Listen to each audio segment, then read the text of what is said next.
Alright guys, today we are in Black Myth Wukong with a 5090 this time.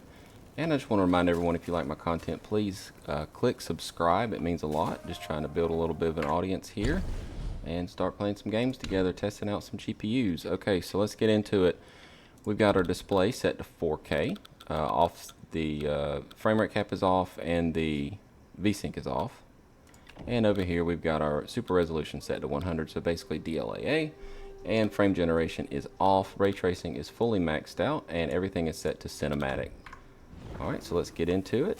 And we are at 36 FPS, which is a marked improvement over the 4080, the 5080. Really got some horsepower this time. You know, even the 5090 or 4090, I'm sorry, couldn't do this. So the fact we're at 31 is nothing impressive, but by comparison it is. So let's just keep that in mind. Alright, this is a really tough game to run. It's UE5, it's super demanding. So now that we've established kind of a baseline, and where we want to improve upon, of course, is this frame rate. We want to get it to 60 if we can, and that's not hard to do. So let's just go into our settings and jump over here, graphics, and let's bring it down to 67, which is when the warning cuts off, and that is quality DLSS. And let's jump into it, and we got a pretty nice improvement, a lot smoother, 57, 56 FPS.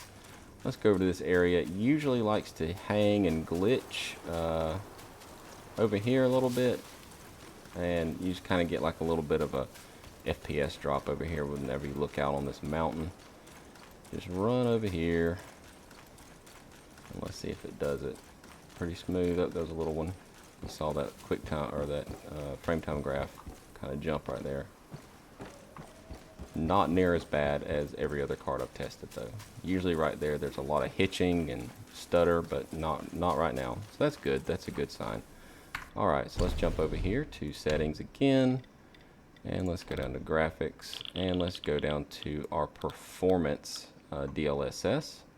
Let's apply those changes, confirm, go back, and we are definitely over 60 now. So 65 was at start, okay, 70, 71.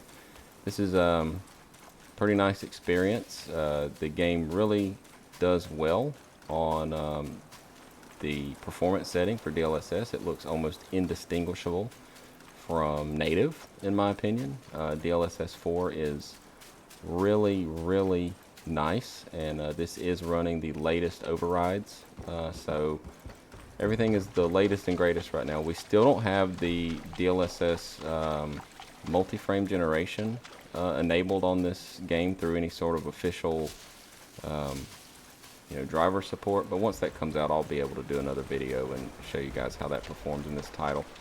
Let's run over here and just kind of see what we're looking at on this water.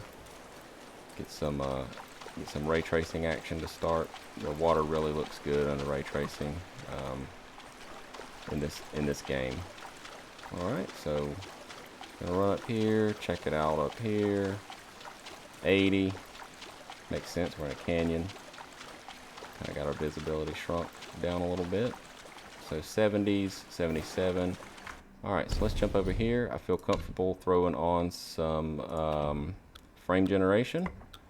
Again, this is just the normal old school DLSS 3 stuff. So essentially 2x.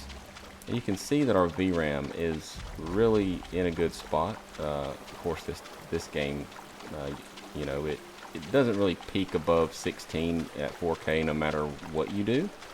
But it is nice to see that with that DLSS performance, it gives you enough headroom to kick on that frame gen.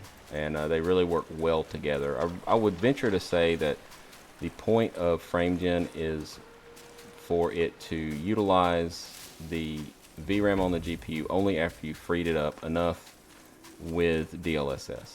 So the DLSS, you know, reduces the load on that allocated VRAM, and then it gives you enough room to kick that frame gen on, which does eat a little bit of the VRAM. So they're kind of meant to be used hand in hand. And I believe that's why NVIDIA is particularly stingy with its VRAM, which is not something that I'm advocating for or anything, but it is a little bit of a reason, I think. anyway, let's move on from that. This looks really good. We're at 119, 118, 120.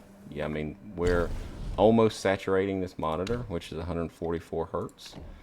So let's see what we can do to kick that up a little bit. I will say that very high looks the same to me as cinematic, and that did not a whole lot, really. I mean, we were at 120. It didn't really seem to do very much. So the settings are pretty similar, as you can see. I think it gave us like maybe 10 FPS in, you know, in the good spots. So still looks really good. Still looks very, very sharp. And yeah, DLSS 4 is amazing. And FrameGen is just kind of like that icing on the cake, in my opinion. I don't think it should be used to get to 60. Because that's still going to feel kind of bad, but it's there mainly for like super high refresh rates, whereas you know, native rendering would really struggle. I mean, unless you guys want to have a 2500 watt GPU, DLSS and FrameGen is how you do it. Alright, well anyway, that's going to wrap it up for the 5090 video on Wukong. Pretty quick one tonight. I don't think that there was any question in anyone's mind that this was going to be a playable experience, but as more titles come out, you'll see that probably the old 5090 will start to look like the 4090 did at the end of its lifespan, where it was, you know, not necessarily struggling, but it wasn't as snappy as it once was in the beginning. So anyway, that's a pretty good spot to stop. If you got any questions about this video, just a reminder, please subscribe, smash the like if you got something out of this, and we will see you in the very next video. Peace out.